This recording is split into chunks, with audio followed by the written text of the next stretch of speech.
2. ભારતનો સાંસ્કૃતિક વારસો. ભારતે જગતને વિવિધતાપૂર્ણ અને સમૃદ્ધ વારસાની ભેટ આપી છે. સાંસ્કૃતિક વારસો એટલે માનવ સર્જિત વારસો.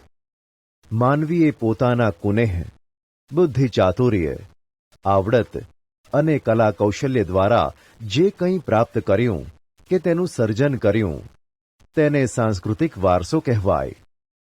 આર્યોથી શરૂ કરીને શકો, ક્ષત્રપ, કુષાણ, હુણ, ઈરાનીઓ, તુર્ક, આરબો, મુઘલ, પારસીઓ, અંગ્રેજો, ફ્રેન્ચ વગેરે જેવી વિવિધ જાતિ પ્રજાતિઓ ભારતમાં આવી. આ બધા વચ્ચે થયેલા આદાન પ્રદાનથી ભારતીય સંસ્કૃતિ સમૃદ્ધ બની છે. પ્રાગ ઐતિહાસિક સમયથી ભારતે વિશ્વની પ્રજાઓને સાંસ્કૃતિક વારસાઓની ઘણી બધી બાબતોની ભેટ આપી છે. ઉદાહરણ તરીકે, શિલ્પ સ્થાપત્યની કળા આશરે 5000 વર્ષ જેટલી પ્રાચીન છે, જેમાં સિંધુ ખીણ સંસ્કૃતિના પુરાતન અવશેષોને ગણી શકાય, જેમ કે તેમાંથી મળી આવેલ દેવદેવીઓની પ્રતિમાઓ, માનવ શિલ્પો, પશુઓ તથા રમકડા, તેમજ દાઢીવાળા પુરુષનું શિલ્પ અને નર્તકીની મૂર્તિ જોઈને આપણને આપણા સાંસ્કૃતિક વારસા પ્રત્યે સ્વાભિમાન અને ગૌરવની લાગણી જન્મે છે. આ જ ક્રમમાં મૌર્ય યુગની ઊંધા કમળની આકૃતિ ઉપર સિંહ અને વૃષભનું શિલ્પ, બુદ્ધની પ્રજ્ઞા પારમિતાનું શિલ્પ, સારનાથની ધર્મચક્ર પ્રવર્તનવાળી મહાત્મા ગૌતમ બુદ્ધની પ્રતિમા અને તે પછીના કાલખંડની જૈન તીર્થંકરોની પ્રતિમાઓ, રાષ્ટ્રકૂટ રાજાઓના સમયની ઇલોરાની ગુફાઓ નિહાળતા આપણને આપણા સાંસ્કૃતિક વારસા પ્રત્યે આદર અને ગર્વ અનુભવાય છે.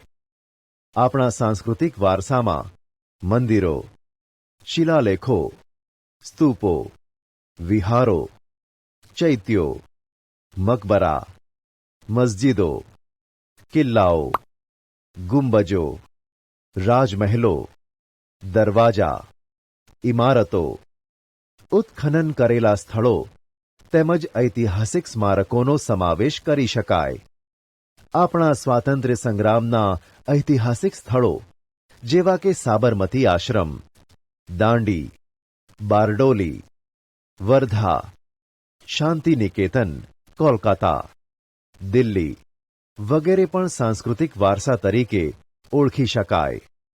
ભાષા, લિપિ, અંકો, શૂન્યની શોધ, ગણિત, પંચાંગ, ખગોળ, લોખંડ, સાહિત્ય, ધર્મ, યુદ્ધશાસ્ત્ર, રથ, રાજ્યશાસ્ત્ર, પ્રાણીશાસ્ત્ર, વનસ્પતિશાસ્ત્ર, વાસ્તુશાસ્ત્ર, ધર્મો, ગણતંત્ર, ન્યાયતંત્ર, વિધિવિધાન, પર્યાવરણ સુરક્ષા આદિ ઘણી મહત્વની શોધો પણ ભારતમાં થઈ છે.